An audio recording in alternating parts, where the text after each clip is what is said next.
আয়, তোরা সবাই রুম থেকে বের হ। তোদের কাজ শেষ, এবার আমার পালা। মেয়েটার কথা শুনে বুক দুপুপ দুপুপ করতে লাগলো। কিসের পালার কথা বলছে মেয়েটা? আর মেয়েটার এক কথায় সবাই রুম ছেড়ে বের হয়ে গেল। কোনো কিছুর হিসাবই যেন মেলাতে পারছি না আমি। ঠিক তখনই মেয়েটা বুক থেকে টান দিয়ে ওড়নাটা ফেলে দিল। এবার আরো ভয় পেয়ে গেলাম। এই এই, কি করছেন আপনি? একদম চুপ তুই। আর একটা আওয়াজও যদি গলা দিয়ে বের করেছিস তাহলে সোজা গলায় হাত দিয়ে কণ্ঠনালীতে লক বসিয়ে দিব। মেয়েটার কথা শুনে শরীরের সমস্ত রক্ত চলাচল বন্ধ হয়ে গিয়েছে মতন অবস্থা। ভিতরের প্রাণ ভোমরাটা সারা শরীরে ছুটাছুটি করছে।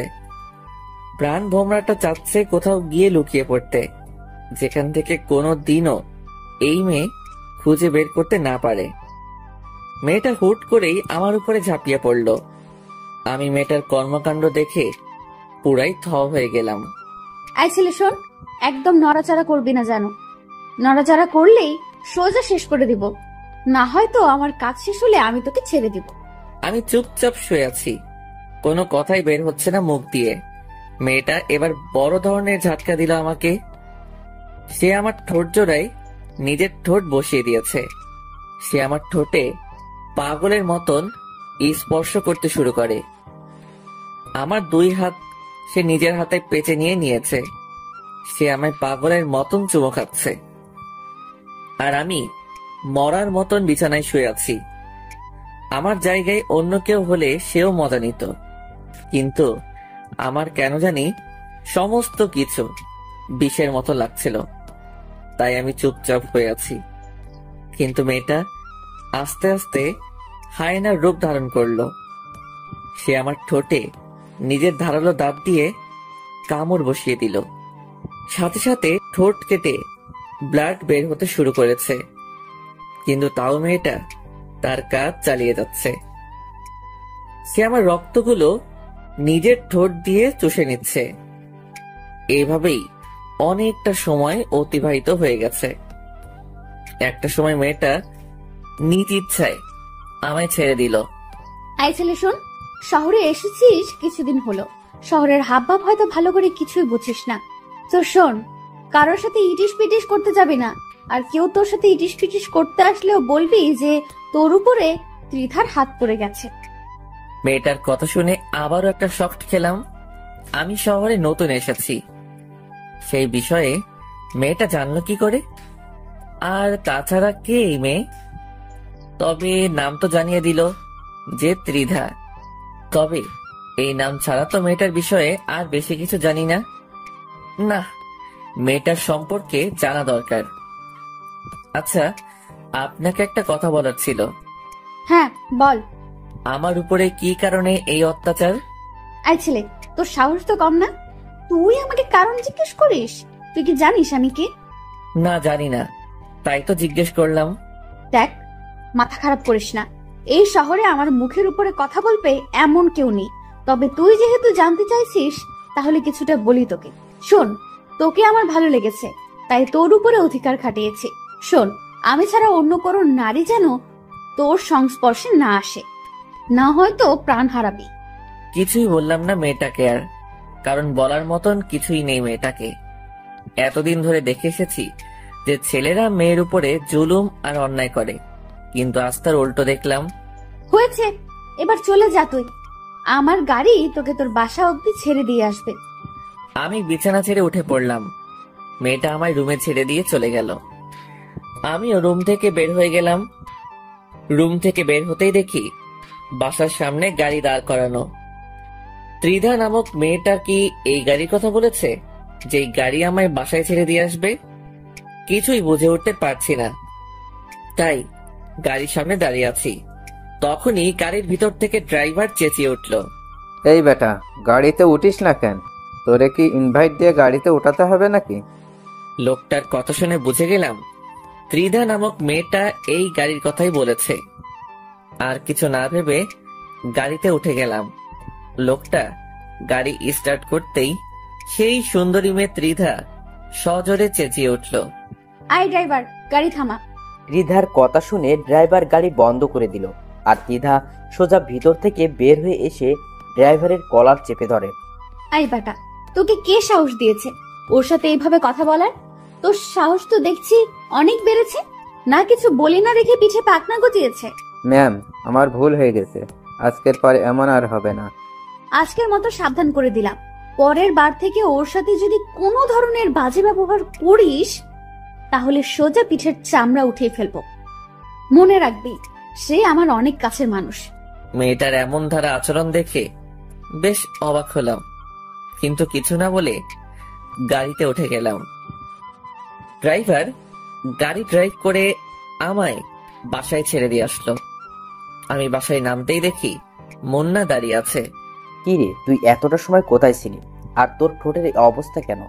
আরে একটা সমস্যা হয়েছে, তাই সেটা সেরে আসলাম। কি সমস্যা? শহরে আসলি 2 দিন হলো না, তার মাঝে সমস্যায় জড়িয়ে গেলি? আরে না, তেমন কোনো সমস্যা না। আচ্ছা বাদ দে এখন ওসব কথা, আগে বল কলেজের কি অবস্থা। আমি অ্যাডমিশন করিয়ে দিয়েছি তোকে, কাল থেকে কলেজ শুরু করিস। আচ্ছা, বাট একটা কথা মাথায় রাখিস, কলেজে অনেক সমস্যায় পড়তে হবে তোকে। একটা মেয়ে আছে কলেজে, সে খুব ডেঞ্জারাস। আর তাছাড়া সিনিয়র কিছু আছে যারা অল টাইম র্যাগিং দেয়, তাদের থেকেও একটু সাবধানে থাকিস। আর পরোক্ষভাবে কারোর সাথে ঝামেলা করিস না। আরে সমস্যা নেই, আর আমি কার সাথে ঝামেলা করব? আমার পোশাক আশাক দেখলেই তো মানুষ আমার থেকে অনেক দূরে সরে যাবে।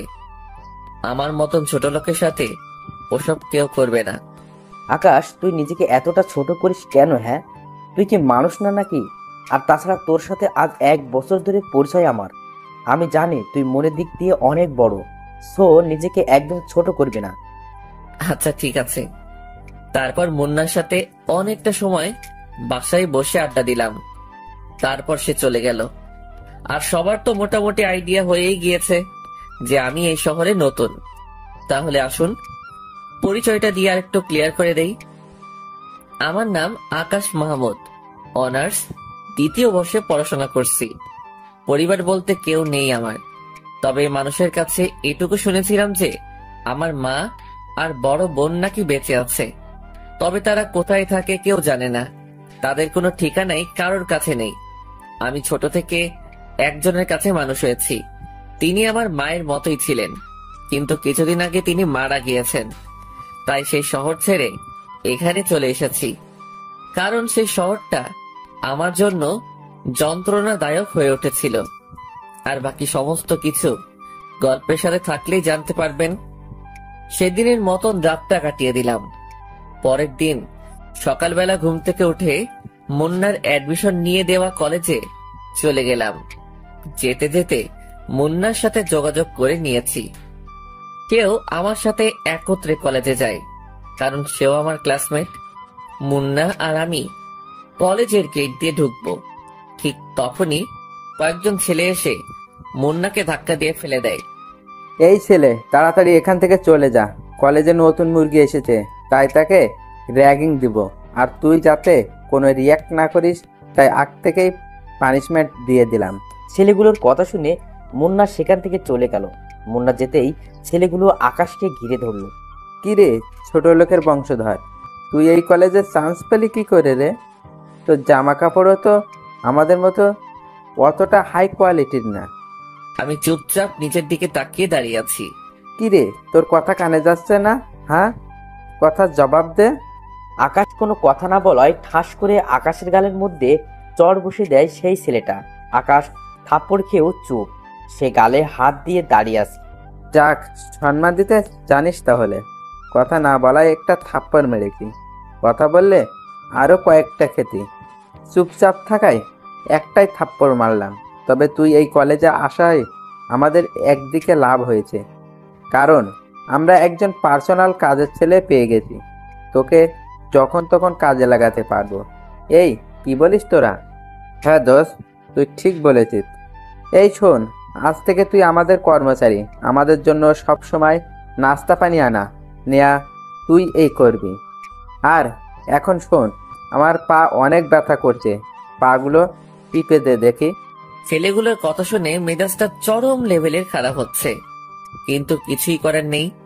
র্যাগিং করতে বাধা দিলে আরো সমস্যা করবে, তাই চুপচাপ ওদের কথা মেনে নিলাম। ছেলেটার পা টিপে দেওয়ার জন্য মন স্থির করলাম। ঠিক তখনই কয়েকটা মেয়ে এসে ছেলেগুলোকে বলল, এই যে শোনেন ভাইয়ারা, আপনারা ওকে কোনো ধরনের র্যাগিং দিবেন না, কারণ সে ত্রিধার অনেক কাছের লোক। ত্রিধার কাছের লোক হলে আমরা কি করব? মুরগি হাতে পেয়েছি, তাকে র্যাগিং না দিয়ে থামবো না? আর তাছাড়াও এই ছোট লোক ত্রিধার কাছের মানুষ হয় কি করে? আমরা এইসব বানোয়াট কথা বিশ্বাস করি না। ত্রিধা এসে যদি এই কথা বলে যে সে তার কাছের লোক, তাহলে আমরা তাকে ছেড়ে দিব। আচ্ছা, আমরা ত্রিধাকে বলছি। মেয়েগুলো গিয়ে তিধাকে বলে। একটু পর তিধা ছেলেপিলেগুলোর কাছে আসে। আই, তোদের সমস্যা কি রে? কোনো সমস্যা নেই আমাদের, আমরা নতুন মুরগি পেয়েছি তাই র্যাগিং দিচ্ছি। তোদেরকে একবার বললাম যে হয়নি, যে সে আমার কাছের লোক। মানে কি ত্রিধা, এই ছোট লোক তোমার কাছের কেউ? এই কথা যেন কোনো মতেই বিশ্বাস করতে পারছি না। তোদের বিশ্বাস হচ্ছে না তো? দাঁড়া, তোদের বিশ্বাস করাচ্ছি। তিধা আকাশের কাছে এসে ওকে জড়িয়ে ধরে সবার সামনে তার ঠোঁটের মধ্যে কিস বসিয়ে দেয়। এই দৃশ্য দেখে পুরো কলেজ হাঁ করে তাকিয়ে আছে আকাশ আর তিধার দিকে।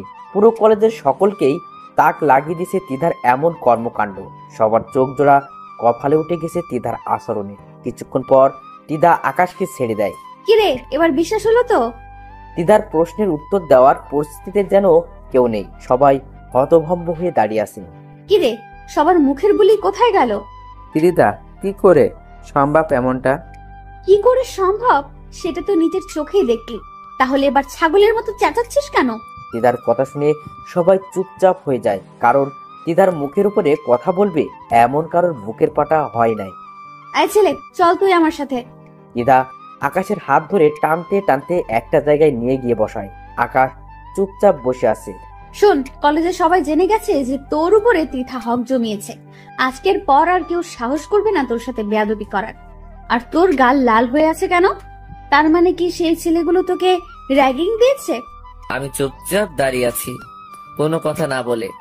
জলদি কথার আনসার না পেলে চরম রাগ উঠে আমার।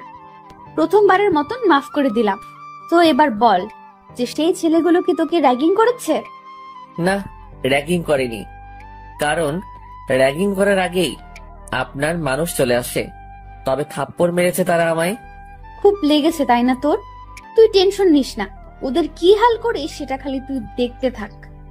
আচ্ছা শোন, চোখটা অফ কর একটু। মেয়েটার কথা শুনে বুঝতে পারছি না যে কি করতে চাইছে সে, তবে মেয়েটার কথা মতন চোখ বন্ধ করে ফেললাম। আর সে আমার গাল দুহাত দিয়ে ধরে অনেক কয়টা চুমু এঁকে দিল গালের মধ্যে। হয়েছে, এবার যন্ত্রণা কমে যাবে তো। আর তুই এখন সোজা ক্লাসে চলে যা, আমি কিছু সময় পরেই আসছি। ত্রিধার কথা মতন ক্লাসে চলে গেলাম। মনের মধ্যে এক ধরনের তুফান বইছে।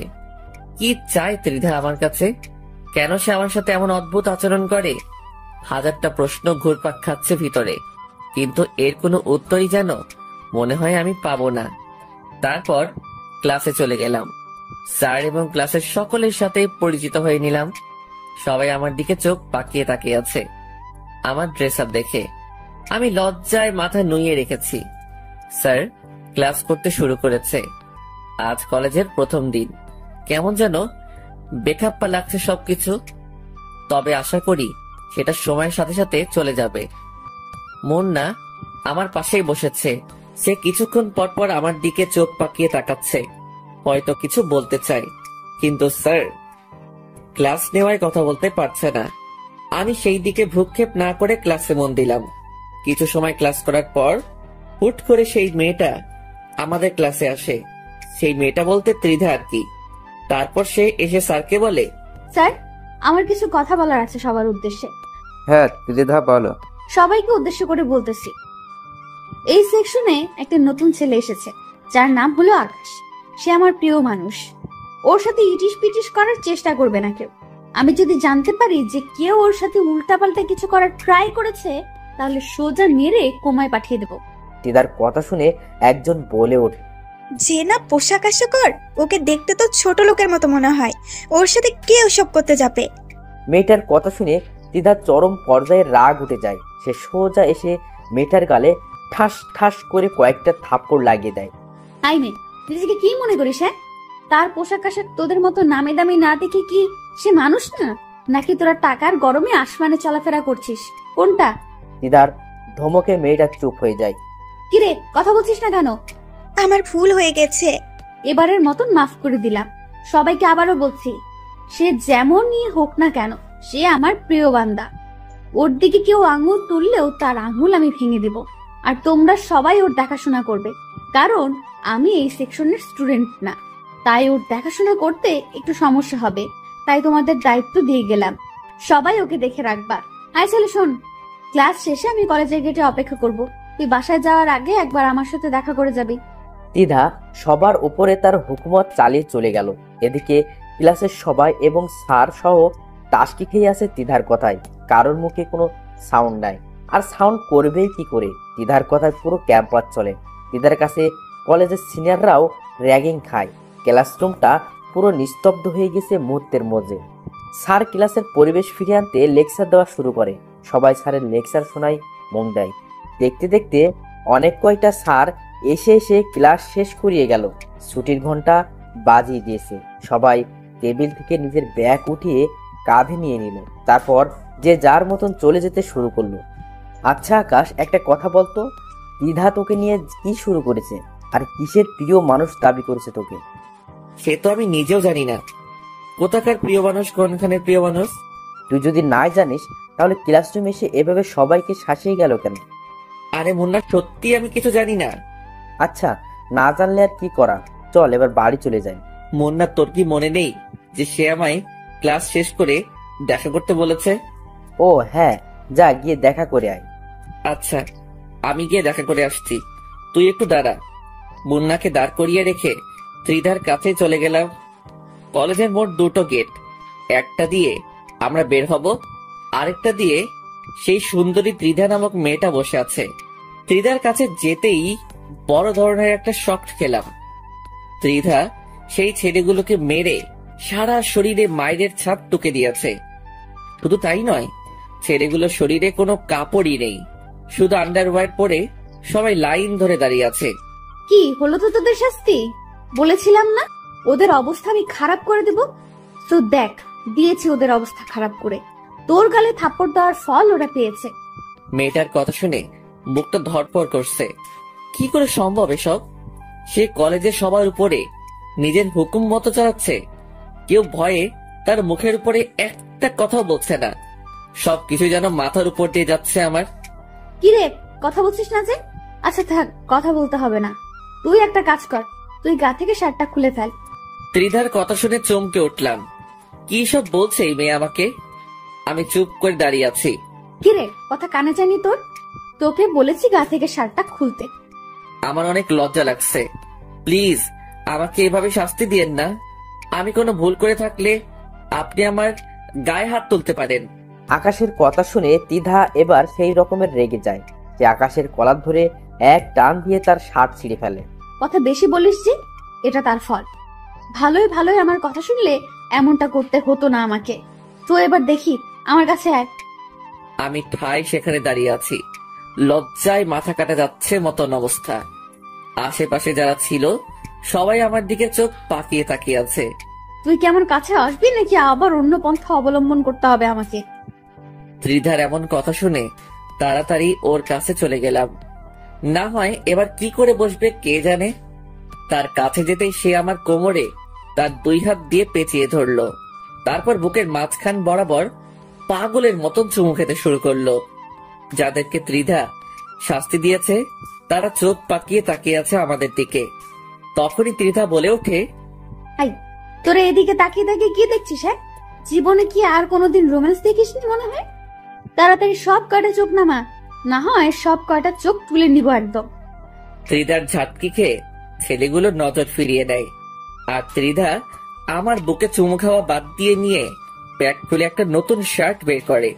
এই শোন, এটা তোর জন্য কিনে এনেছি একটু আগে। কাল থেকে এটা পরেই কলেজে আসবি। আর একটা প্যান্টও এনেছি, কাল থেকে ওসব পরে ক্লাস করবি। পুরনো জামা কাপড় আর পরবি না, এনে প্যান্ট। আর শার্টটা তোকে আমি পরিয়ে দিচ্ছি। তারপর ত্রিধা আমায় নিজের হাত দিয়ে শার্টটা পরিয়ে দেয়। আমার ভিতরে যেন প্রবল বেগে তুফান বইছে। মেয়েটা কেন এসব করছে? সে আমার কাছ থেকে কি চায়? এই ছেলে, এত কি ভাবছিস? হ্যাঁ, ত্রিধার কথায় হুঁশ ফিরে আসে। না না, কিছু না। কিছু না হলেই ভালো। এবার দেখি, আমার পাশে এসে বস। চুপচাপ তার পাশে গিয়ে বসলাম।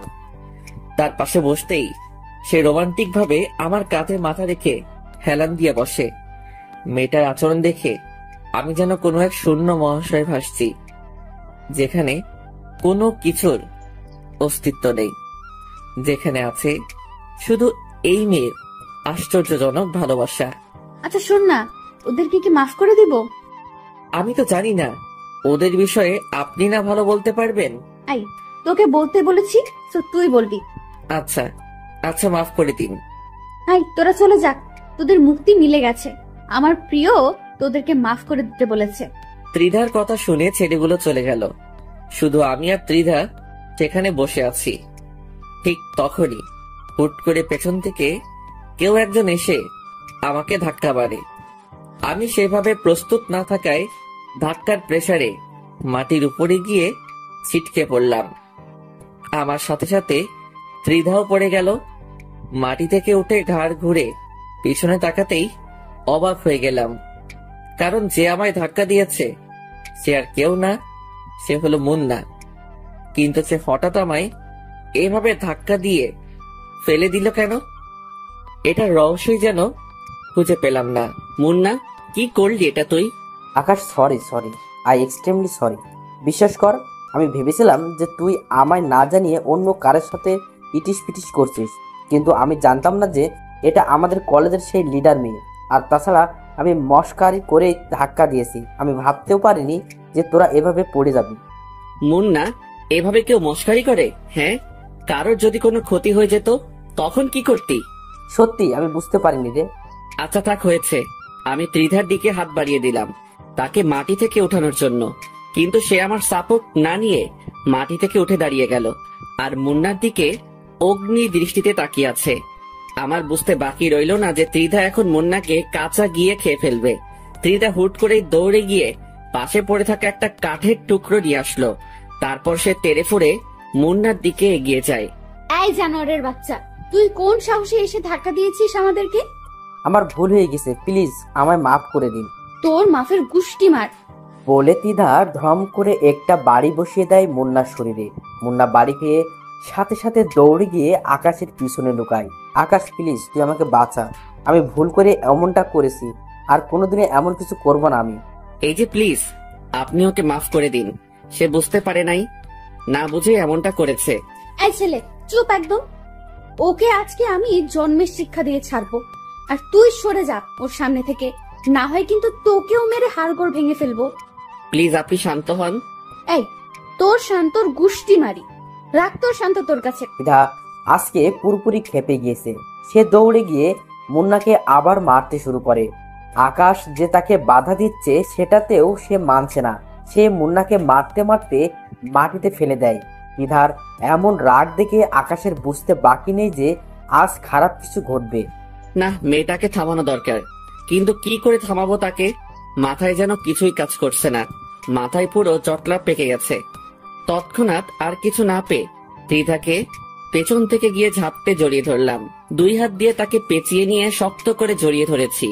মেয়েটার সারা শরীর আগুনের মতন হিট হয়ে আছে। এই ছেলে, তুই আমাকে ছেড়ে দে। ওকে না খেলালে আজকে শান্তি আমার লাগবে না। না, আমি আপনাকে ছাড়বো না। প্লিজ আপনি আগে শান্ত হন। মেয়েটাকে নিজের শরীরের সমস্ত শক্তি দিয়ে জড়িয়ে ধরেছি, কিন্তু সে আমার থেকে ছাড়া পাওয়ার আপ্রাণ চেষ্টা করছে, কিন্তু আমি তো তাকে ছাড়বো না। তবে সেও নাছোড়বান্দা, সেও তার কাজ চালিয়ে যাচ্ছে। শেষমেশ আর কিছু না পেয়ে ত্রিধার ঠোঁট জোড়ায় নিজের ঠোঁট বসিয়ে দিলাম। এবার সে শান্ত হয়ে গেল। অন্যদিকে মুন্নাকে হাত দিয়ে ইশারা করে চলে যেতে বলতেছি। সে আমার ইশারা মতন সেখান থেকে চলে যায়। এদিকে ত্রিধা পুরো পাগল হয়ে গিয়েছে। তার মাথা থেকে মায়ের ভূত তো নেমেছে, কিন্তু আরেকটা ভূত চেপে ধরেছে তাকে। তাকে আমি অনেকক্ষণ যাবৎ ছাড়ার চেষ্টা করছি, কিন্তু সে আমার ঠোঁট জোড়া নিজের আয়ত্তে নিয়ে রেখেছে। তার থেকে কোনোভাবেই নিজেকে ছাড়াতে পারছি না। সে আমার ঠোঁটের অবস্থা 12টা বাজিয়ে দিয়েছে। সে হুট করেই আমার ঠোঁটের মধ্যে নিজের দাঁত বসিয়ে দিয়ে পরে ছেড়ে দেয়। তার ধারালো দাঁত আমার ঠোঁট পুরো ক্ষত করে দিয়েছে। সেই ক্ষতটা থেকে চুইয়ে চুইয়ে রক্ত পড়তে শুরু করে।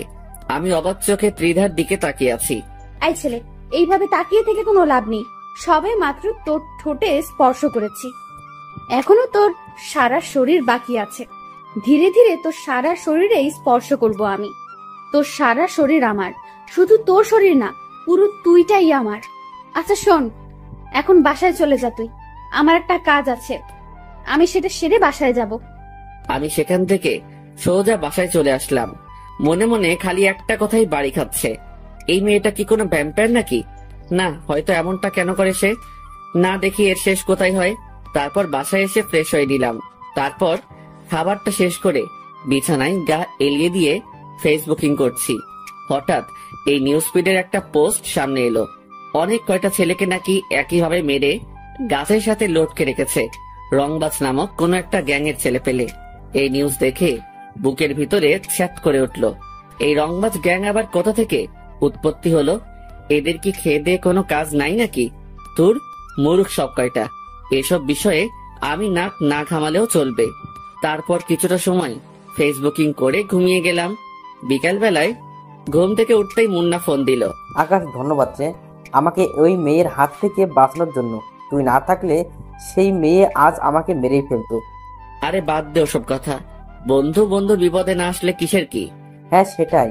আচ্ছা শোন, কোথায় আছিস তুই? কোথায় থাকবো আবার, বাসাতেই আছি। আচ্ছা আমি আসছি, তুই বাসায় এই থাক। আচ্ছা। তারপর ফোন রেখে দিয়ে উঠে হাত মুখ ধুয়ে নিলাম। তারপর বসে বসে মুন্নার অপেক্ষা করছি।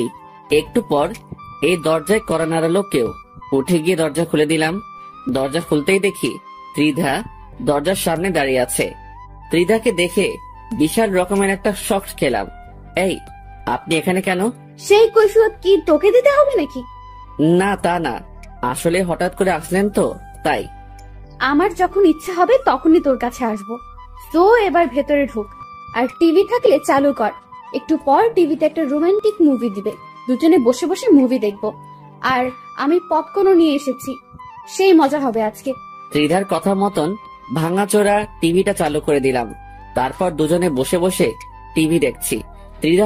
ত্রিধা আমায় জড়িয়ে ধরে বুকের উপরে মাথা দিয়ে রেখেছে। ঠিক তখনই মুন্না ঘরের মধ্যে প্রবেশ করে। ত্রিধা আসায় সেই যে দরজা খুলেছি আর লাগাইনি। মুন্না আসার সময় হাতে করে নাস্তা নিয়ে এসেছিল। সে ত্রিধাকে দেখে নাস্তাগুলো সেইভাবেই ঘরের মধ্যে ফেলে রেখে এক দৌড়ে ঘর ছেড়ে পালিয়ে যায়। আই বেয়াদব ছেলে, ওই ছেলে তোর বাসায় কেন এসেছে? সে আমার বন্ধু হয়, তাই এসেছে। তো এইভাবে দৌড়ে পালালো কেন? আপনাকে দেখে। যা, ওকে গিয়ে ধরে নিয়ে আয়। ওকে ধরে এনে আমার সামনে হাজির কর। ত্রিধার কথা মতন বাসা থেকে বের হয়ে মুন্নাকে ফোন দিলাম। এই মুন্না, কই তুই? তোকে ত্রিধা বাসায় আসতে বলেছে, তাড়াতাড়ি বাসায় আয়। আকাশ, আমায় কি মেরে ফেলার প্ল্যান করছিস নাকি তোরা? আরে কি সব বলছিস? হ্যাঁ, তোকে আমরা মেরে ফেলতে যাব কেন পাগল? ত্রিধা তোকে ওর সামনে নিয়ে যেতে বলেছে। সো তুই বাসায় আয়, আর তোর কিছুই হবে না। আমি আছি, তুই আমার উপরে ভরসা রাখতে পারিস। আচ্ছা আসছি। কিছুক্ষণ পর মুন্না বাসায় আসে। তাকে নিয়ে ত্রিধার কাছে গেলাম। আই, এই যে শোন, তোর বেয়াদবির শাস্তি তোকে ভালোভাবে দিতে পারিনি। তো এখন তুই আমাদের জন্য কফি বানা কিচেনে গিয়ে। আমি আর আকাশ বসে বসে মুভি দেখব। আমি তো কফি বানাতে পারি না। পারিস কি পারিস না সেটা তোর ব্যাপার। তোকে বলেছি কফি বানিয়ে আনতে, তো কফি বানিয়ে আন। না হয়তো তোর রক্ত কফির মগে নিয়ে পান করব। দিদার কথা শুনে মুন্না তাড়াতাড়ি কফি বানাতে চলে যায়। অন্যদিকে আকাশ গিয়ে ত্রিধার পাশে চুপ করে বসে পড়ে। কিরে, তোর সমস্যাটা কোথায়? কই, কিসের সমস্যা?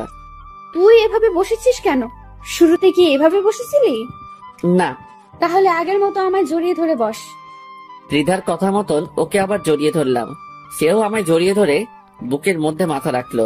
ভিতরে কেমন যেন এক ধরনের তুফান বইছে। মনে হচ্ছে যেন নিজের প্রিয় মানুষটাকে বুকে জড়িয়ে নিয়ে রেখেছি। কিন্তু সত্যি তো এমনটা না, কারণ ত্রিধার চাওয়া পাওয়া কি সেটাই বুঝতে পারছি না। এসব নিয়ে ভাবছিলাম, তখনই মুন্না কফি বানিয়ে নিয়ে এলো। ত্রিধা মুন্নার হাত থেকে কফি নিয়ে এক চুমুক দিতেই তার চেহারার রং পরিবর্তন হয়ে যায়। সে কফির মগ আর কফি সহ ফিক্কা দিয়ে ফেলে দেয়। তোদের দিয়ে আসলেই কোনো কাজ হবে না। তুই আসলেই একটা গাধা। তোর মতন গাধা দুনিয়ার জন্য একটা বোঝা। মুন্না মাথা নুইয়ে রেখেছে, ভিতরে ভিতরে সে ভয়ে মরে যাচ্ছে। আচ্ছা শোন, তুই গাধা হোস আর যাই হোস না কেন, আকাশের দেখাশোনা আজ থেকে তুই করবি। ওর চলাফেরায় যেন কোনো ধরনের সমস্যা না হয়, তার সমস্ত প্রয়োজন তুই পূরণ করবি। তার জন্য যত টাকার প্রয়োজন হয় আমাকে জানাবি তুই। দিদার কথা শুনে আকাশ আর মুন্না দুজনেই তাজ্জব হয়ে যায়। কি বলেছি মাথায় ঢুকেছে তোর? জি। হয়েছে, এবার আমি চললাম। আর আকাশ, তুই কালকে তাড়াতাড়ি কলেজে চলে আসবি, আমি অপেক্ষা করব কলেজে। আচ্ছা। তারপর ত্রিধা চলে গেল। মুভি শেষ না করেই ত্রিধা যাওয়ার পর অনেকটা সময় মুন্না আর আমি আড্ডা দিলাম বলতে ত্রিধার বিষয় নিয়েই কথা বলেছি। তারপর রাতে মুন্নাও চলে যায়। পরের দিন সকালবেলায় উঠে ফ্রেশ হয়ে কলেজে চলে গেলাম। রিক্সা করে কলেজে যাচ্ছি, প্রায় পৌঁছে গিয়েছে কলেজে। হঠাৎই দেখি কালকে সেই ছেলেগুলো পথ আটকে দাঁড়িয়ে আছে যাদেরকে তৃষা মেরেছিল। সেই ছেলেগুলো প্লাস আরো অনেক ছেলে পেলে আছে তাদের সাথে, সবার হাতে লাঠি সোটা। তাদেরকে দেখে আমি রিক্সা থেকে নেমে গেলাম। মামুর বেটা, আজ তোকে পেয়েছি। তোর জন্য গতকাল ত্রিধার কাছে মার খেয়েছি আমরা। সো আজ তার প্রতিশোধ নিব। আজ তোকে জমের দ্বারে পাঠাবো। দাঁড়া তুই, দেখি আজ তোকে কে বাঁচায় আমাদের হাত থেকে। আমি চুপচাপ দাঁড়িয়ে আছি, আর সামনে প্রায় 20 থেকে 25 জন ছেলে পেলে দাঁড়িয়ে দাঁড়িয়ে ভাবছি কি করব। এখান থেকে কি দৌড়ে পালিয়ে যাব নাকি তাদেরকে প্রতিঘাত করব। ঠিক তখনই তাদের থেকে একটা ছেলে বলে ওঠে, এই মার শালাকে। আমি তখনও ডিসিশন নিতে পারিনি যে কি করব, কিন্তু তারা সকলেই আমাকে মারার জন্য আমার দিকে তেড়ে ফুড়ে আসছে। আর আমি হাবলার মতন তখনও দাঁড়িয়ে আছি। কিন্তু হঠাৎ করে ছেলেপেলেগুলো আমার দিকে এগিয়ে না এসে উল্টো রাস্তা ধরে দৌড়াতে শুরু করলো। কিরে, কি হয়েছে ওদের? কিছুই তো বুঝে আসছে না কাকে দেখে তারা এমন উল্টো দৌড়াচ্ছে। আমি কৌতূহল করে পিছনে ফিরতেই দেখি ত্রিধা প্রায় শতাধিক ছেলেপেলে নিয়ে আমার পিছনে দাঁড়িয়ে আছে। এই ভয়াবহ দৃশ্য দেখে কলিজার পানি যেন মুহূর্তের মধ্যেই শুকিয়ে গেছে আমার। অন্যদিকে যারা আমায় মারতে এসেছিল তারা দড়ি ছেঁড়া গরুর মতন ছুটাছুটি করছে। কে কোন দিক দিয়ে পালাবে দিশকুল পাচ্ছে না। তখনই ত্রিধা চেঁচিয়ে উঠল, এই তোরা সব কয়টাকে ধরে এনে আমার সামনে হাজির কর। ত্রিধার কথা মতন তার ছেলেপিলেগুলো তাদের পিছনে ছুটে যায় যারা পালাতে ধরেছে, আর ত্রিধা এসে আকাশের সামনে দাঁড়ায়। এই ছেলে, তুই ঠিক আছিস তো? হ্যাঁ, আমি ঠিক আছি। ভাগ্যিস, আর একটু দেরি করলে অনেক বড় সমস্যা হয়ে যেত। আল্লাহ বড় বাঁচিয়েছে তোকে, যে আমি সময় মতো চলে এসেছি। কিন্তু ওদেরকে আমার হাত থেকে কেউ বাঁচাতে পারবে না। আমার ছেলে পেলে ওদেরকে ধরে আনতে গেছে, ওদের পিঠের চামড়া আমি আজকে তুলে ফেলবো। ত্রিধা আকাশের সামনে দাঁড়িয়ে আছে। ত্রিধার ছেলেপিলেরা একটু পর ফিরে আসে। আপু, ওদের একটাকে ধরতে পেরেছি, বাকি সব কয়টা পালিয়ে গেছে। আচ্ছা, সমস্যা নেই। যাকে ধরে এনেছিস আগে তার হিসেব নিকেশ করি। ওর সাথে এমন হিসেব নিকেশ করবো যে বাকি সব কয়টা ওর অবস্থা দেখে শুধরে যাবে। আমি চুপচাপ ত্রিধার সাথে দাঁড়িয়ে আছি, আর ত্রিধার আগে ফসফস করছে। তার উপরে যেন কোনো ভয়ঙ্কর পিশাচিনি ভর করেছে। সে তার দলের ছেলে একটা থেকে হকি নেয়। তারপর যাকে ধরে এনেছে তাকে গণহারে মারতে শুরু করে। মারতে মারতে সারা শরীর ফাটিয়ে ফেলেছে তার। তারপর সে ছেলেটাকে ছেড়ে দিয়ে তার লোকদের বলে, এই তোরা বেটাকে একদম চিরতরে পঙ্গু করে দে, আমি আমার খায়েশ মিটিয়ে নিয়েছি। আচ্ছা আপু, আমরা দেখছি। ওকে। আই আকাশ, চল তুই আমার সাথে। ত্রিধা আমাকে তার সাথে করে নিয়ে আসলো। তারপর সেখান থেকে নিয়ে এসে সোজা কলেজে চলে গেল। শোন, সোজা ক্লাসে যাবি, একদম কারোর সাথে কোনো রকমের মাখামাখি করবি না। আর কোনো সমস্যা হলে আমাকে ডাক দিবি, মনে থাকবে কথা? আচ্ছা। তারপর ক্লাসে চলে আসলাম, কিন্তু মনের ভিতরে বিশাল রকমের খুশি লাগছে যে কেউ আমার জন্য নিজের সমস্তটা বাজি রাখতে পারে, কেউ আমাকে মৃত্যুর মুখ থেকে ছিনিয়ে আনতে পারে। ত্রিধা নামক মেয়েটাকে মনে ধরে গেছে। আচ্ছা, মেয়েটা কি আমাকে ভালোবাসে? না হলে এমন করে কেন? ভিতরে ভিতরে হাজারটা প্রশ্ন ঘুরপাক খাচ্ছে। তবে আমার দিক থেকে আমি ঢুলে পড়েছি, সেটা আমি শিওর। না, এই মেয়েটাকে আমার চাই। ওর মতন মেয়ে কারো লাইফে থাকলে মৃত্যুও সেই ব্যক্তির কাছে আসতে ভয় পাবে। মনে মনে কিছু একটা ভেবে নিলাম। তারপর ক্লাসে মন দিলাম। স্যার লেকচার দিচ্ছে, কিন্তু আমার মন অন্যদিকে। দেখতে দেখতে ক্লাস শেষ হয়ে গেল। আজ মন না ক্লাসে আসেনি। আমি চুপচাপ ক্লাস শেষ করে বের হয়ে গেলাম। ক্লাস থেকে বের হতেই দেখি ত্রিধা অনেক কয়জন মেয়ের সাথে গেটের সামনে বসে আছে। সে আমাকে দেখতে পেয়েই ডাক দিল, আয় আকাশ, এদিকে আয়। আমি সোজা চলে গেলাম তার কাছে, গিয়ে তার পাশে চুপচাপ বসে পড়লাম। সে আমায় ব্যাগ থেকে পানির বোতল বের করে দিল। নে এটা খা, অনেক সময় তো ক্লাস করে এসেছিস। আমি ভদ্র ছেলের মতন পানির বোতলটা হাতে নিয়ে গটগট করে সবটা খেয়ে ফেললাম। ত্রিধার সাথে মেয়েগুলো আমার দিকে তাকিয়ে আছে। আয় ছেলে, তুই এতগুলো পানি খেলি কোন কারণে? নাস্তাগুলো খাবি কি করে এখন? আমি চুপচাপ মেয়েটার দিকে তাকিয়ে আছি। এইভাবে তাকিয়ে লাভ নেই। পানি খেয়েছিস তো খেয়েছিস, নাস্তা শেষ করার আগে যদি উঠেছিস তাহলে সোজা খবর করে দেব। নে খা, হা কর এবার। আমি তাজ্জব হয়ে গেলাম মেয়েটার কথায়, হা করে তাকিয়ে আছি মেয়েটার দিকে। সত্যি মেয়েটাকে যত দেখছি ততই অবাক হচ্ছি। কি রে, কথা কানে যায়নি তোর? কি বলেছি আমি? আমি তাড়াতাড়ি হা করলাম। সে ব্যাগ থেকে নাস্তা বের করে নিজের হাতে খাওয়াতে শুরু করলো। এদিকে আমার ভিতরে ভালোবাসার জোয়ার বয়ে চলেছে। ইস, মেয়েটা কি রকম কেয়ার করে আমার। সে নিজের হাতেই সবটুকু খাবার আমাকে খাইয়েছে। আমাকে খাওয়া দাওয়া শেষ করিয়ে নিজের ওড়না দিয়ে মুখ মুছে দেয়। সেটা দেখে তার সাথের একজন মেয়ে বলে ওঠে, ত্রিধা, তুই কি পাগল হয়ে গেছিস? সে কখন থেকে দেখছি তুই এই ছোট লোকটার খাতির যত্ন করছিস। তোদের মাঝে কি কিছু চলছে নাকি? আমাকে বলতো। সাদিয়া, মুখ সামলে কথা বল। ওকে নিয়ে একটা বাজে কথাও না। আর তার সাথে আমার কিছু চলছে কি চলছে না তা দিয়ে তোদের কাজ কি? বাপরে, তুই তো দেখি অনেক পরিবর্তন হয়ে গেছিস ত্রিধা। এই ছেলে কি এমন জাদু করেছে তোকে? তুই আমাদের সাথে এভাবে কথা বলছিস? সাদিয়া, আবারও বলছি, মুখ সামলে। আর তোরা এখন যা এখান থেকে, ওর সাথে আমার কিছু কাজ আছে। ওকে, ঠিক আছে, চলে যাচ্ছি। কিন্তু মনে রাখিস, এই ছেলে তোর মান ইজ্জত ডুবাবে। সেটা সে সময় দেখা যাবে, এখন তোরা যা তো। আমি ত্রিধার ব্যবহার দেখে হা করে তাকিয়ে আছি তার দিকে। যেই মেয়ের এত পাওয়ার, সেই মেয়ে আমার মতন একটা ছেঁচড়ার পিছনে ঘুরছে। শুধু তাই নয়, সেই মেয়ে আমার জন্য তার ফ্রেন্ডদেরও পিছু দিতে দুবার ভাবেনি। তার মানে কি মেয়েটা সত্যি আমাকে ভালোবাসে, না এটার পিছনে কোনো ধরনের চক্র চলছে? কে জানে। না, এটা যাচাই বাছাই আমাকে করতেই হবে। আই ছেলে, কোথায় হারিয়ে গেলি তুই? না, কোথায় হারাবো? দেখি, আর একটু কাছে এসে বস, আমি একটু নেশা করব। মেয়েটার কথার আগামাথা কিছু বুঝলাম না, তবে আমি তার সামনে গিয়ে বসেছি। সে হুট করেই ঠোঁট জোড়ায় স্পর্শ করে বসে। মেয়েটার এমন ধারা কাজ দেখে বুঝতে বাকি রইল না যে সে এটাকেই নেশা বলেছে। মেয়েটা চুমু খেয়ে চলেছে, কিন্তু আজ আমিও চুপ নেই। আমিও আজ তার সাথে সাড়া দিচ্ছি।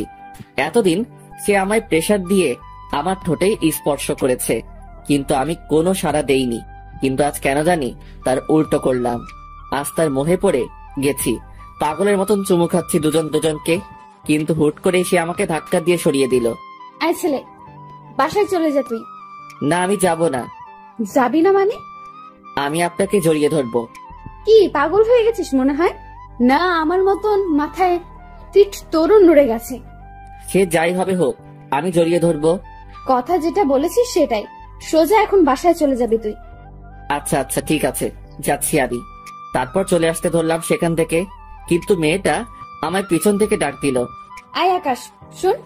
দৌড়ে চলে গেলাম তার কাছে। নে, জড়িয়ে ধর একটু, তারপর সোজা বাসায় চলে যাবি।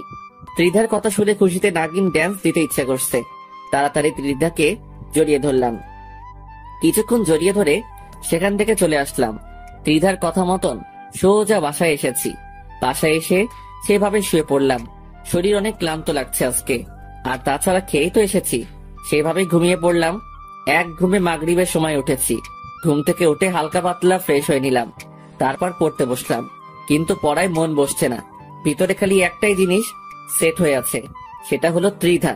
ওকে ঘিরেই মনের সব বাসনা এখন আমার। না, যেমনটা ভেবেছি তেমনটাই করব। হালকা পাতলা প্ল্যান মোতাবেক কাজ করলাম। দেখি কপালে কি আছে। তারপর পড়া বই খাতা উঠিয়ে রেখে সেখানে ঘুমিয়ে পড়লাম। পরের দিন সকালবেলায় ঘুম থেকে উঠে কলেজে চলে গেলাম। গিয়ে দেখি মুন্না গেটের সামনে দাঁড়িয়ে আছে, কিন্তু ত্রিধাকে কোথাও দেখলাম না। হয়তো এখনো আসেনি। মুন্নাকে বললাম, মুন্না, তোর সাথে তো ত্রিধা মোটামুটি ফ্রি হয়েছে, তুই এই কাগজটা ত্রিধাকে দিবি সে আসলে। আমি ক্লাসে চলে গেলাম, কারণ আমার লজ্জা করছে কাগজটা দিতে। না হয় আমি দিতাম। কি আছে এতে আকাশ? হারে, তেমন কিছু না, তুই খালি এটা ওর হাতে দিলেই হবে। দেখিস উল্টোপাল্টা কিছু হলে কিন্তু পরে আমাকে কেলাবে। আরে না, কিছুই হবে না, সে একটু পরেই আসবে। তুই এটা দিয়ে সোজা ক্লাসে চলে আসবি। আমি ক্লাসেই আছি। মুন্নার হাতে কাগজটা দিয়ে ক্লাসে চলে গেলাম। অনেকটা সময় ধরে ক্লাসের ভিতরে অপেক্ষা করছি, কিন্তু মুন্না আসছে না। ঠিক তখনই অনেক কয়টা ছেলে ক্লাসের ভিতরে ঢুকে পড়ে। তারপর তারা আমার কাছে এসে আমার কলার ধরে টানতে টানতে ক্লাসরুমের বাহিরে নিয়ে যায়। আমি কিছুই বুঝে উঠতে পারছি না যে কি হচ্ছে। তারা আমাকে ক্লাসরুম থেকে বের করে কলেজ মাঠে নিয়ে গিয়ে ইচ্ছে মতন মারতে শুরু করে। এই, তোমরা আমাকে মারছো কেন? তোমরা কি জানো যে ত্রিধা যদি একবার এই খবর পায় তাহলে তোমাদের কি অবস্থা হবে? আকাশের কথা শুনে ছেলেপিলেগুলো হাসতে শুরু করে। হাসালি ভাই তুই? ত্রিধা আপু তোকে মারতে পাঠিয়েছে, বলেছে তোকে মেরে তোর হাত পা ভেঙে ফেলবে। কি? ত্রিধা আমায় মারতে তোমাদের পাঠিয়েছে?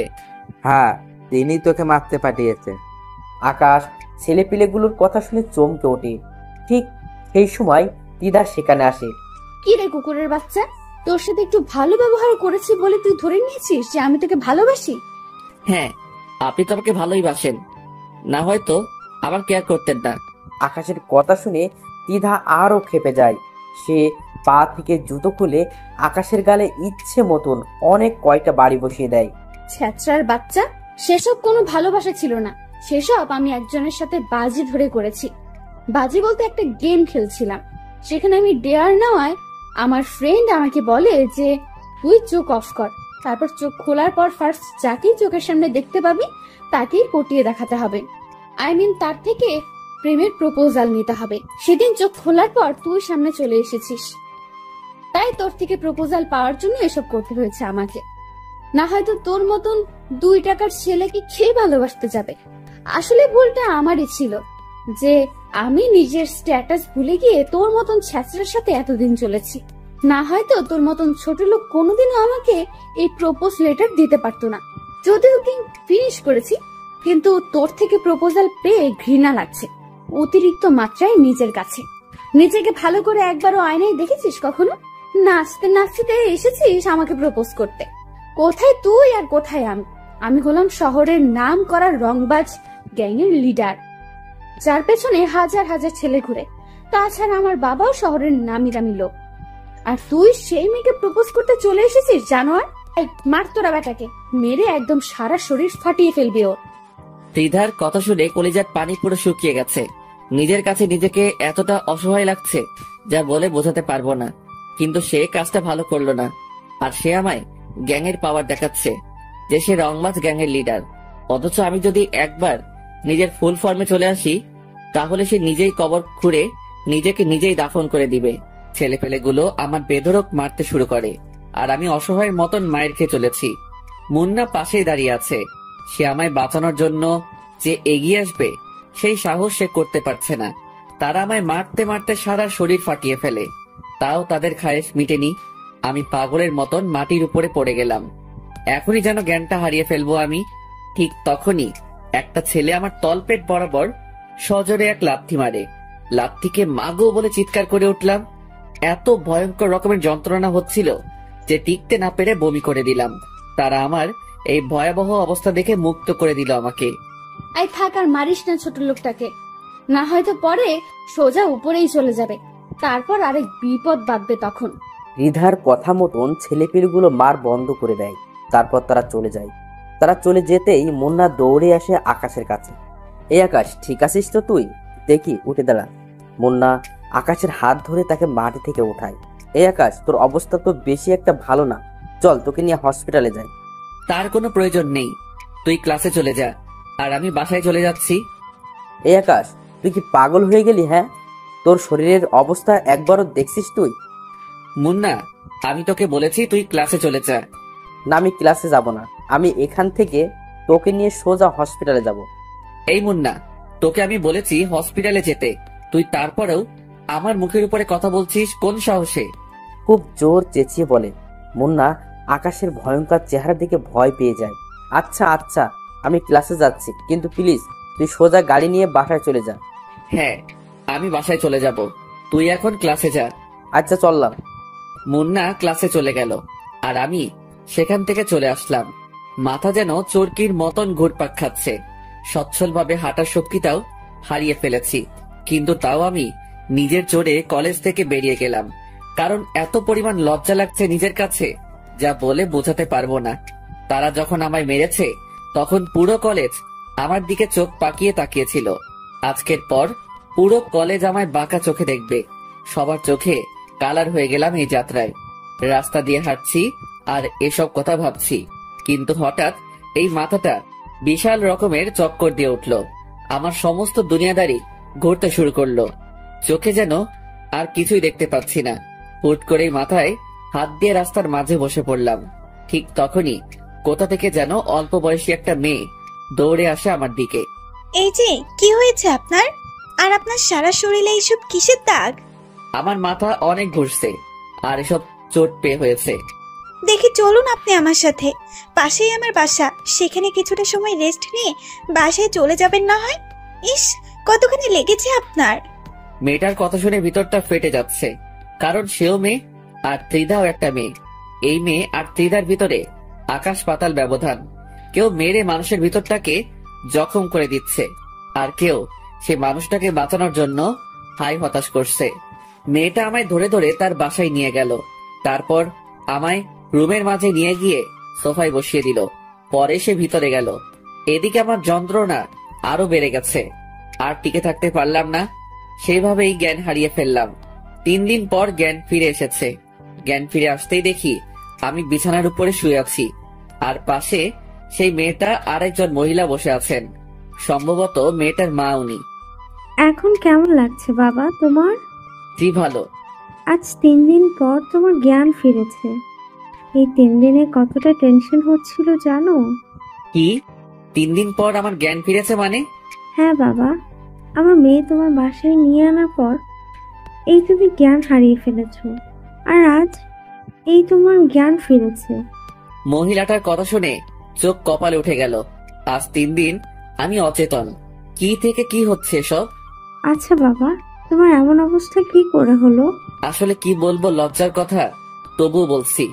আমি একজনকে ভালোবাসতাম, কিন্তু সে আমার সাথে গেম খেলেছে। তার এই গেম সম্পর্কে আমার ধারণা ছিল না। যখন আমি তাকে নিজের ভালোবাসার ইজহার করি, তখন সে লোক দিয়ে আমায় বেধড়ক পিটুনি দিয়েছে।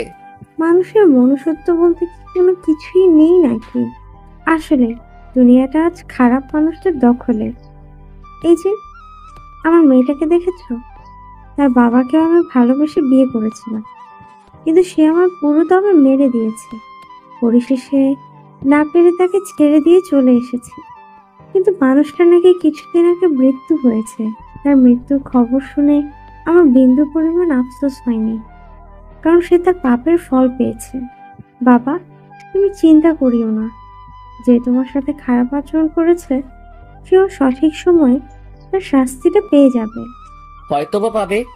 আচ্ছা বাবা, তোমার বাসা কোথায়, আর কে কে আছেন তোমার বাসায়? আমার বাসা এই শহরেই। একাই থাকি এই শহরে, আর পরিবার বলতে কেউ নেই। আমি একাই পরিবারের সদস্য। তবে হ্যাঁ, একজন আমায় ছোট থেকে লালন পালন করেছে, কিন্তু তিনি মারা গিয়েছেন কিছুদিন আগে। আগে অন্য শহরে ছিলাম, কিন্তু তিনি মারা যাওয়ার পর এই শহরে চলে আসি। এখানকার একটা কলেজে অ্যাডমিশন নিয়েছে। ইসরে, অনেক কষ্ট হয় চলতে তোমার, তাই না? না আন্টি, তেমন কিছুই না। আচ্ছা, এবার আমার যাওয়া উচিত, কারণ এমনিতেই অনেক ঝামেলায় ফেলে দিয়েছে আপনাদেরকে। এই ছেলে, একদম নড়বে না বিছানা থেকে। কিসের কষ্ট? হ্যাঁ, তুমি আমার ছেলেরই মতো।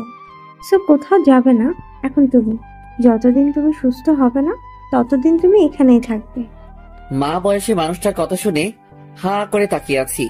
দুনিয়ায় সত্যি ভালো মানুষ আছে। আচ্ছা শোনো, আমি কিছু খাবার এনে দিচ্ছি, তুমি সেগুলো খেয়ে নাও, কারণ আজ 3 দিন ধরে তুমি না খাওয়া। তিনি আমার জন্য খাবার আনতে চলে গেলেন, আর তিনার মেয়েটা আমার পাশে বসে আছে। আচ্ছা, আপনি মনে হয় মানুষটাকে অনেক ভালোবাসতেন, তাই না? হ্যাঁ। সত্যি মানুষটা অনেক বেশি কষ্ট পাবে এই ব্যবহারের জন্য। অবশ্যই সে বুঝবে একদিন। এইভাবেই কয়েকটা দিন কেটে গেল বাড়ির মানুষগুলোর সাথে। মানুষগুলো সত্যি অনেক ভালো। আমায় সুস্থ করার জন্য তারা আপ্রাণ চেষ্টা করেছে। আজ একটু সুস্থতা অনুভব করছি। সেসব কিছুর ক্রেডিটই এই দুটো মানুষের। এসবের মাঝে আমার ফোনটা কোথায় যেন হারিয়ে ফেলেছি। ঠিক তখনই আন্টির মেয়ে এসে আমার ফোনটা দিল হাতের মধ্যে। আপনি এই ফোনটা পেলেন কোথায়? আপনাকে বাসায় এনেছিলাম যেই দিন, সেদিন আপনার পকেট থেকে ফোনটা সোফায় পড়ে যায়, পরে আমি সেটা সামলে রাখি। ধন্যবাদ। মেয়েটার হাত থেকে ফোনটা নিলাম। ফোনটা অফ হয়ে আছে। পাওয়ার বাটন ক্লিক করে ফোনটা ওপেন করলাম। ফোন ওপেন করতেই দেখি মুন্নার প্রায় 2 শতাধিক কল। এটা দেখে মাথায় আবার চক্কর দিয়ে উঠল। আচ্ছা এই যে শোনেন, আমার না একটু বের হতে হবে, কারণ আমার ফ্রেন্ড আমায় না পেয়ে হতাশ হয়ে আছে। আচ্ছা, আমি আম্মুকে বলছি। মেয়েটা গিয়ে তার আম্মুকে বলল তার মা আকাশের কাছে আসে। এই ছেলে, কোথায় যাবে তুমি? আমার একটু কলেজে যেতে হবে, কারণ আমার ফ্রেন্ড অনেক চিন্তা করছে আমার জন্য। আচ্ছা ঠিক আছে, কিন্তু কলেজ থেকে সোজা আবার এখানে ফিরে আসবে। আর তুমি যাওয়ার সময় সাথে করে তিন্নিকে নিয়ে যাবে, কারণ তোমার অবস্থা ভালো না। তিন্নি সেই মেয়েটার নাম যে আকাশকে তার বাসায় এনেছে। আচ্ছা। তারপর তিন্নিকে সাথে নিয়ে কলেজে চলে গেলাম, আর মুন্নার নাম্বারে মেসেজ করে বললাম কলেজ মাঠে আসতে। যদিও সে এখন কলেজে থাকবে, কারণ এখন কলেজ টাইম। কলেজে গিয়ে অপেক্ষা করতে লাগলাম মুন্নার জন্য। একটু পর মুন্না ক্লাসরুম ছেড়ে বের হয়ে আসলো। এই আকাশ, এতদিন কোথায় হাওয়া হয়ে গেছিলি তুই? তোর বাসায় গিয়ে খোঁজ করে এসেছি, কিন্তু তোর কোনো খোঁজ পাইনি। আর তাছাড়া নাম্বারে তো কতবার কল দিয়েছি তা আল্লাহ জানে। আরে ছিলাম এক জায়গায়। আচ্ছা বাদ দে এখন ওসব কথা। কি খবর বল? হ্যাঁ আছি কোনো রকম। তোর কি অবস্থা? আর তোর পাশে কে উনি? আমি ভালো আছি, আর সে হবে একজন। ছাড় ওনার কথা, চল কোথায় গিয়ে বসে কথা বলি। তারপর মুন্না আর আমরা সহ কলেজের গন্ডিতেই একটা বড় গাছ আছে, সেটার নিচে গিয়ে বসলাম। তারপর সেখানে বসে অনেকটা সময় কথাবার্তা বললাম। আচ্ছা থাক মুন্না, তুই আজকের মতন চলে যাই, কালকে থেকে আবার কলেজ রানিং করব। আচ্ছা ঠিক আছে। মুন্নাকে বিদায় দিয়ে আমি আর তিন্নি চলে আসতে ধরলাম। ঠিক তখনই দেখি গেটের সামনে ত্রিধা দাঁড়িয়ে আছে অনেক কয়টা মেয়ের সাথে। সে আমাকে দেখে হা করে তাকিয়ে আছে আমার দিকে। আমি তাকে দেখেও না দেখার ভান করে মাথা নুয়ে বের হয়ে গেলাম, কিন্তু সে পিছন থেকে এসে আমার শার্টের কলার ধরে টান দিল। কিরে ছোট লোক, তুই আবারও এই কলেজে? তোর কি লজ্জা শরম বলতে কিছুই নেই নাকি? না মার খেয়েও তোর শিক্ষা হয়নি কোনটা? আর সাথে দেখি সুন্দরী মেয়ে নিয়েও ঘুরছিস। কলার ছাড়েন, আমি বাসায় যাব, আর আমি কাকে নিয়ে ঘুরবো সেটা আমার বিষয়। কি তুই আমার মুখের উপর কথা বলিস? তোর সাহস তো দেখি অনেক বেড়ে গেছে। সাহসের কিছুই দেখেননি এখনো, সো ভালোই ভালোই নিজের কাজ করেন। ত্রিধা আকাশের কথা শুনে চরম লেভেলের রেগে যায়। সে আকাশের গালে ঠাস করে একটা থাপ্পড় বসে দেয়, কিন্তু তার আগেই তিন্নি তার হাত ধরে ফেলে। এই মেয়ে, হেটামগুলো অন্য কোথাও গিয়ে দেখা। ওনার গায়ে একটা ফুলের টোকা লাগলেও হাত ভেঙে গলায় ঝুলিয়ে দেব। আই মে, কে তুই? আর তুই কোন সাহসে আমায় বাধা দিস? এখন তো খালি বাধা দিয়েছি, পরের বার সোজা গালের চামড়া তুলে ফেলবো। শোন, সবার উপরে হুকুম মতো চলে না, মাথায় রাখবি। সো চললাম এবার। এই আপনি চলেন। তিন্নি আকাশকে নিয়ে সেখান থেকে চলে আসে। তিন্নির আচরণে দ্বিধা পুরো রেগে মেগে আগুন। সে পিছন থেকে চেঁচিয়ে বলে, তোরা আজ দুইটা বাসায় যাস কি করে তা আমিও দেখব। একবার তো ছোট লোক তোকে মেরেছি, এবার আবার মার খাবি তুই। তোর সাথে সাহসী বডিগার্ডটাকেও দেখে নিব। দ্বিধার কথা শুনে তিন্নি যেতে যেতে পিছনে ফিরে বলে, ঠিক আছে, দেখা দেখি তোর ক্ষমতা। আমিও তোর ক্ষমতা দেখতে চাই। এই যে তিন্নি চলেন, ওর মতন ফালতুমের কথা না ভাবাই ভালো। তারপর তিন্নিকে নিয়ে হাঁটা দিলাম সেখান থেকে। রিক্সায় করে বাড়ি ফিরছি। ঠিক তখনই দেখি রাস্তায় অনেক কয়জন ছেলে পেলে দল বেঁধে আমাদের পথ আটকায়। কি রে আকাশের বাচ্চা, অনেক উঠতেছিস বলে তুই? কিরে, তোদেরকে ত্রিধা পাঠিয়েছে মনে হয়? কে পাঠিয়েছে সেসব তোর ভাবতে হবে না, আমাদের কাজ হচ্ছে তোকে কেলানো। সো এবার পাক্কা মার্ডার হবে তুই আমাদের হাতে। আচ্ছা ঠিক আছে, দেখি কত বড় বুকের পাটা তোদের, আমায় মেরে দেখা। তিন্নি, আপনি রিক্সায় বসুন, ওদেরকে আমি দেখছি। আকাশের কথা শুনে ছেলেপিলেগুলো আরো খেপে যায়। বেশ কয়েকজন ছেলেপিলে তেড়ে ফুড়ে আসে আকাশকে মারার জন্য। আকাশ চুপচাপ দাঁড়িয়ে আছে। যেই না ছেলেপিলেগুলো আকাশের সামনে আসে, তখনই সব কয়টা লাশ হয়ে মাটির উপরে আসতে পড়ে। এই দৃশ্য দেখে সবাই থতমত খেয়ে যায়, বিশেষ করে যারা আকাশকে মারতে আসে তাদের কলিজার সমস্ত পানি যেন শুকিয়ে গেছে। তারা বুঝে উঠতে পারছে না যে কি ঘটছে তাদের সাথে। যেই সামনে এগোচ্ছে আকাশকে মারার জন্য, সেই মরা লাশ হয়ে মাটিতে পড়ে আছে। কিরে, মারবি না তোরা আমায়? আয় মার দেখি এবার তোরা। এই ছেলে, কি চাল চলেছিস তুই? তাড়াতাড়ি বল আমাদের, না হয় কিন্তু অনেক খারাপ হয়ে যাবে। আরে শোন, আমার কোনো চাল চালার প্রয়োজন হয়নি। চাল চালার আগেই তোদের অনেকের অবস্থা নরকে পরিণত হয়ে গেছে। আর চাল চাললে তো এখন আমার সাথে দাঁড়িয়ে কথা বলার পরিস্থিতিতে থাকতে পারতি না। মানে কি? কে তুই? আর আমাদের ছেলেপেলের এমন ভয়ঙ্কর অবস্থা হচ্ছে কেন? আমি কে সেটা শুনলে তোরা নিজেরাই আজরাইলকে ডেকে এনে বলবি তোদের জান কবজ করে দিয়ে যেতে। তুই কিন্তু অতিরিক্ত করে ফেলছিস, এর ফল কিন্তু তোকে ভোগ করতে হবে। আর তুই আমাদের কিছু সংখ্যক ছেলেকে মেরে নিজেকে মহান কিছু দাবি করিস না। মনে রাখিস, এখনো আমার পিছনে অনেক কয়জন ছেলেপেলে দাঁড়িয়ে আছে। আরে পাগলা, তুই আমাকে ছেলে পেলের পাওয়ার দেখাচ্ছিস না চুপ করে আছি দেখে পেয়ে বসেছিস? কোনটা? যেমনটা ভাবিস তুই, কিন্তু এটা পাকাপোক্তভাবে লিখে রাখ যে আজ আমার ছেলেপেলের হাতেই তোর মৃত্যু হবে। আচ্ছা ঠিক আছে, সে না হয় তুই মারিস আমাকে, কিন্তু একবার ভালো করে নিজের পিছনে তাকিয়ে দেখতো। আকাশের কথার মতন ছেলেটা পিছনে ফেরে, কিন্তু সে পিছনে ফিরতেই তার নজর সেদিকে আটকে যায়। কারণ সে দেখতে পায় যে তার ছেলেপেলের পিছনে বিশাল একটা রাক্ষসের দল দাঁড়িয়ে আছে, সব কয়টার হাতে মেশিন। যেই মেশিন তারা বাপের জন্মেও চোখে দেখেনি। কি রে, কিছু দেখতে পেলি? আকাশের কথা শুনে ছেলেটা জায়গায় দাঁড়িয়ে থরথর করে কাঁপতে শুরু করে। ভাই, কে তুই? আর দানবের মতো ছেলেপেলে গুলো কে? আগেই তো বললাম যে আমি কে সেটা জানলে নিজেই ইনভাইট দিবি আজরাইলকে। আর দানবের মতন ছেলে পেলেগুলোর কথা বলছিস তো? ওরা তোদের রক্ত চুষতে এসেছে। এবার দেখি পালিয়ে যাস কোথায় তোরা সব কয়টা। আকাশের কথা শুনে ছেলেপেলেগুলোর কাঁপুনি ছুটে যায়। সবাই যেন নিজের চোখের সামনে মৃত্যুকে দেখতে পাচ্ছে। ত্রিধা, তুই পাওয়ার ভুল মানুষের সাথে এসে দেখিয়েছিস। তোর আগে মানুষ যাচাই করে নেওয়া উচিত ছিল, কিন্তু তা তুই করিসনি। পোশাক দেখেই মানুষকে বিবেচনা করেছিস তুই। সেটার ফল এবার তোকে ভোগ করতে হবে। কিন্তু তোকে আমি আরো কিছুটা দিন সময় দিব ওড়ার জন্য, কারণ এখনো তোর প্রতারণার ঘোর কেটে উঠতে পারিনি। সেটা কেটে উঠি, তারপর তোর সাথে আমার খেলা হবে। আর এই, তোরা এদের সব কয়টাকে উপরে পাঠিয়ে দে, আমার কাজ আছে, আমি চললাম। এই তিন্নি চলেন। আমি আর তিন্নি হাঁটা দিলাম। তিন্নি আমার দিকে চোখ পাকিয়ে পাকিয়ে তাকাচ্ছে। অন্যদিকে আমার ছেলে পেলে তাদের খেল শুরু করে দিয়েছে।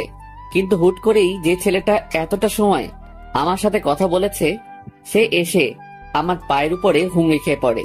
ভাই, আমাকে মাফ করে দিন। সত্যি আমি জানি না যে আপনি কে আর কি আপনার পরিচয়। তবে এটা বলতে পারি যে আমি অনেক বড় ভুল করে ফেলেছি আপনাকে মারতে এসে। প্লিজ ভাই, আপনার পা ধরে পুরো জোরে ক্ষমা চাচ্ছি। আল্লাহর ওয়াস্তে আমাদেরকে মাফ করে দিন। কেন? এখন কেন? তোরা না আমায় মারতে চেয়েছিলি, কিন্তু এখন কেন পা ধরে মাপ চাইছিস? ভাই, আমরা আপনাকে চিনতে পারিনি। আমি শিওর যে আপনি অনেক বড় মাপের কেউ হবেন, না হয়তো আপনার জন্য এত মানুষ কখনোই আসতো না। আর তাছাড়াও যারা এসেছে তাদেরকে দেখে মানুষ বলে মনে হচ্ছে না। তাদেরকে দেখেই মনে হচ্ছে যেন তারা কোনো বনের হিংস্র হায়না। তারা রক্তের নেশায় বন ছেড়ে লোকালয়ে উঠে এসেছে। ভাই প্লিজ, আপনার পা দুটো ধরে মাফ চাচ্ছি। আজকের পর কোনোদিন আর এই দুঃসাহস করব না। আচ্ছা ঠিক আছে, যা, মাফ করে দিলাম। কিন্তু কিন্তু কি কিন্তু ভাই? একটা শর্তে মাফ করব। ভাই, আপনি একবার মুখ ফুটে বলেন, খালি আমরা আপনার সব শর্তে রাজি। তুই এখন ত্রিধাকে ফোন দিয়ে বলবি যে আকাশকে শেষ করে দেওয়া আমাদের সাহসে কুলোয়নি। সো আপনার বিষয়ে আপনি দেখেন, আমরা আর নাই এসবের মাঝে। তারপর ফোন কেটে দিবি। ভাই, এক্ষুনি আমি ফোন লাগাচ্ছি। ছেলেটা ফোন লাগিয়ে দিয়ে দিদাকে সেম কথা বলে যা আকাশ তাকে শিখিয়ে দিয়েছে। ভাই, এবার তো আমাদের ক্ষমা করে দিবেন। হ্যাঁ, তোদের ক্ষমা করে দিয়েছি। এই, তোমরা আর কেউ ওদেরকে মেরো না। ওদের হিসাব নিকাশ এখানেই শেষ।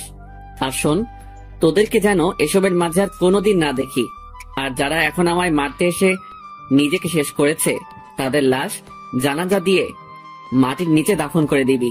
ভাই, আপনার হুকুম যেমন করেছেন আমরা তেমনই পালন করব। আকাশের কথা মতন ছেলেপিলেগুলো তাদের সহপাঠীদেরকে নিয়ে চলে যায়। আর আকাশের ছেলেপেলেরাও চলে যায়। এদিকে আকাশ রওনা হয় তিন্নিকে নিয়ে বাসার উদ্দেশ্যে। যেতে যেতে তিন্নি আকাশকে জিজ্ঞাসা করে, আচ্ছা, আমার কিছু জানার ছিল। হ্যাঁ বলেন। আচ্ছা, আপনি কে বলেন তো? আর এত ছেলে পেলে আপনার পক্ষ হয়ে আসলো, তার মানেটা তো বুঝলাম না। সত্যিটা বলবো না মিথ্যা বলবো? অবশ্যই সত্যিটা বলবেন। আমি ঘুমিয়ে যাওয়া কোনো ভয়ঙ্কর চিতাবাঘ, যার পিছনে হাজার হাজার ছেলে পেলে কাজ করত, কিন্তু এখন সেসব কিছুতেই নেই। এখন একদম সাধারণ জীবনযাপন করছি, আর ছেলেপেলেগুলো আমার খবর পেয়ে এসেছে। ঘুমিয়ে যাওয়া ভয়ঙ্কর চিতাবাঘ বলতে কি বোঝালেন? ঠিক বুঝলাম না। আর হাজার হাজার ছেলে পেলে কেন আপনার জন্য কাজ করতো? সেসব না হয় পরে কোনো এক সময় জানতে পারবেন। এখন চলেন বাসায় যাই। আচ্ছা ঠিক আছে, চলেন। তিন্নিকে নিয়ে বাসায় চলে আসলাম। তিন্নির মা আর তিন্নি কেমন যেন আপন হয়ে গিয়েছে আমার। এই দুজন মানুষকে যখন ছেড়ে যাব আমি, তখন হয়তো মনের মধ্যে বিশাল পাহাড় সমান কষ্ট নিয়ে যেতে হবে। এসব ভাবতে ভাবতে বাসায় চলে আসলাম। বাসায় যেতেই দেখি আন্টি খাবার দাবার রেডি করে রেখেছে। মানুষটা একদম আমার লালন পালন করা মায়ের মতন। ওনাকে দেখে কেমন যেন মায়ের ফিল আসে। শুধু তাই নয়, অনেক কষ্ট হয় তাদের এই অবস্থা দেখে। স্বামী নেই, কতটা কষ্ট করে জীবনযাপন করছে তিনারা। মনে মনে ঠিক করে নিলাম যে এখান থেকে যাওয়ার আগে ওনাদের জন্য কিছু একটা করে যাব। বাসায় এসে ফ্রেশ হয়ে খেতে বসলাম। আন্টি খাবার বেড়ে দিচ্ছে। আন্টি, আপনি আর তিন্নিও আমাদের সাথে খেতে বসেন। না বাবা, অনেক কাজ আছে, সেসব শেষ না করে খাওয়া দাওয়া করা হবে না। আরে বাদ দিন না কাজ, আগে আমার সাথে খেয়ে নিন দুটো করে, পরে না হয় কাজ শেষ করবেন। দরকার হয় আমিও আপনার কাজে সাহায্য করব। বাবা সত্যি তুমি লক্ষ্মী একটা ছেলে। তোমায় কে গর্ভে ধরেছে জানি না, তবে বড়াই করে বলতে পারি যে সেই মা সার্থক। হয়েছে, এবার তো খেতে বসুন। হ্যাঁ বাবা, বসছি। এই তিন্নি, খেতে আয় তুই, আজ তিনজন মিলে একসাথে খাবো। সবাই মিলে একসাথে খেতে বসলো। এভাবেই দেখতে দেখতে ওনাদের সাথে দিনটা কাটিয়ে দিল আকাশ। পরের দিন সকালে উঠে কলেজে চলে গেলাম। কলেজে যেতেই দেখি ত্রিধা গেটের সামনে দাঁড়িয়ে আছে। সে হয়তো আমার জন্যই অপেক্ষা করছিল এতটা সময়। আমি কলেজের গেট দিয়ে প্রবেশ করতেই সে আমার কলার ধরে টেনে কলেজের এক সাইডে নিয়ে যায়। জায়গাটা অনেক নীরব, কলেজের কারোর তেমন যাতায়াত নেই এই পথে। সে আমায় সেখানে নিয়ে গিয়ে হুট করে আমাকে ধাক্কা দিয়ে মাটির উপরে ফেলে দেয়। কিরে, তুই আমার ছেলে পেলেকে শাসিয়েছিস কোন সাহসে? নেতা হয়ে গেছিস তুই? হ্যাঁ, তুই আমায় চিনিস বেয়াদবের বাচ্চা? আমার আশেপাশে দাঁড়ানোর যোগ্যতা তো তোর নেই, ছোট লোক কোথাকার। আমার বাবা শহরের নামি দামি লোক, আর তুই এসে আমার সাথে টক্কর নিস? আকাশ দ্বিধার কথা শুনে মুস্কি মুস্কি হাসছে, কিন্তু দ্বিধার রাগ উঠে যায় আকাশের আচরণে। সে আকাশের বুকে পাড়া দিয়ে তার কপালে পিস্তাল ঠেকিয়ে ধরে। অন্যদিকে আকাশ মাটিতে অসহায়ের মতন পড়ে আছে, তার যেন প্রাণ ভোমরা মুখ দিয়ে বের হয়ে যাবে মতন অবস্থা। দ্বিধার শরীরের সমস্ত শক্তি দিয়ে আকাশের বুকে পাড়া দিয়ে ধরেছে। ত্রিধা, তুমি কি আমায় মেরে ফেলবে? হ্যাঁ, মেরে ফেলতে চেয়েছিলাম, কিন্তু এখন কেন যেন মারতে ইচ্ছে করছে না তোকে। তবে কারণটা হয়তো তুই ভালো করে জানিস, যে তোর ঠোঁট জোড়া দেখলে আমি আর নিজেকে সামলে রাখতে পারি না। তো এখন কি করবে তুমি? মারলে একদম চিরতরে মেরে ফেলো তুমি আমায়। প্লিজ আমায় বাঁচিয়ে রেখে যন্ত্রণাগুলো আরো লাঘব করে দিও না। এই ছেলে, আমি কি করব সেটা তুই আমার উপরে ছেড়ে দে। তবে এখন তোর উপরে অত্যাচার করব আমি, আর তুই আমাকে তুমি করে বলছিস কোন সাহসে? আকাশ তিধার কথা শুনে চুপ হয়ে যায়, আর তিধা পিস্তল কোমরে গুজে আকাশের উপরে ঝাঁপিয়ে পড়ে। সে আকাশের ঠোঁট জোড়ায় নিজের ঠোঁট বসিয়ে দিয়েছে। মুহূর্তের মধ্যেই যেন তিধার হায়নার রূপ ধারণ করে নিয়েছে। সে আকাশের ঠোঁট কামড়ে ক্ষত বিক্ষত করে দিয়েছে। শুধু তাই নয়, আকাশের গলায় বুকে তার ভয়ঙ্কর দাঁতগুলোকে বসিয়ে দেয়। তিধা আকাশের যেই অঙ্গে স্পর্শ করেছে সে অঙ্গ থেকেই চিরচির করে রক্ত বেরোচ্ছে। এদিকে আকাশ তিধার এই ভয়ঙ্কর আচরণ সহ্য করতে না পেরে যন্ত্রণায় ছটফট করতে করতে জ্ঞান হারিয়ে ফেলে। তিধা আকাশের এমন অবস্থা দেখে তাড়াতাড়ি তাকে ছেড়ে দেয়। তারপর ব্যাগ থেকে পানি বোতল বের করে আকাশের উপরে ছিটিয়ে দেয়। অনেকক্ষণ পর আকাশের জ্ঞান ফিরে আসে। সে আবার আকাশের উপর ঝাঁপিয়ে পড়ে। আজ তোর ধৈর্যের বাহিরে গিয়ে তোর উপরে অত্যাচার করব। কিন্তু আকাশ এবার আর চুপ করে থাকে না। সে শরীরের সমস্ত শক্তি দিয়ে তিদাকে ধাক্কা মারে, তারপর মাটি থেকে উঠে দাঁড়িয়ে যায়। আর তিদা ধাক্কার টাল সামলাতে না পেরে মাটির উপরে গিয়ে আছড়ে পড়ে। এই শরীর খেকোর বংশধর, তুই নিজেকে কি মনে করিস? হ্যাঁ, বলেই ঠাস ঠাস করে কয়েকটা থাপ্পড় বসিয়ে দিলাম। অনেক অত্যাচার করেছিস, তাই এটা তোর প্রাপ্য। আর তোকে শুরুতেই বলেছি আমায় মেরে ফেল, কিন্তু তুই আমায় মারিসনি, বরং আমার কষ্ট আরো বাড়িয়ে দিয়েছিস। আর সেই কষ্টই এখন তোর জন্য কাল হবে। আজ তুই দেখবি আমার আসল রূপ। বলেই শরীর থেকে শার্টটা খুলে ফিক্কা দিয়ে মাটির উপরে ফেলে দিলাম। তারপর ত্রিধার উপরে ঝাঁপিয়ে পড়লাম অট্টহাসি একটা দিয়ে। হা হা হা হা হা।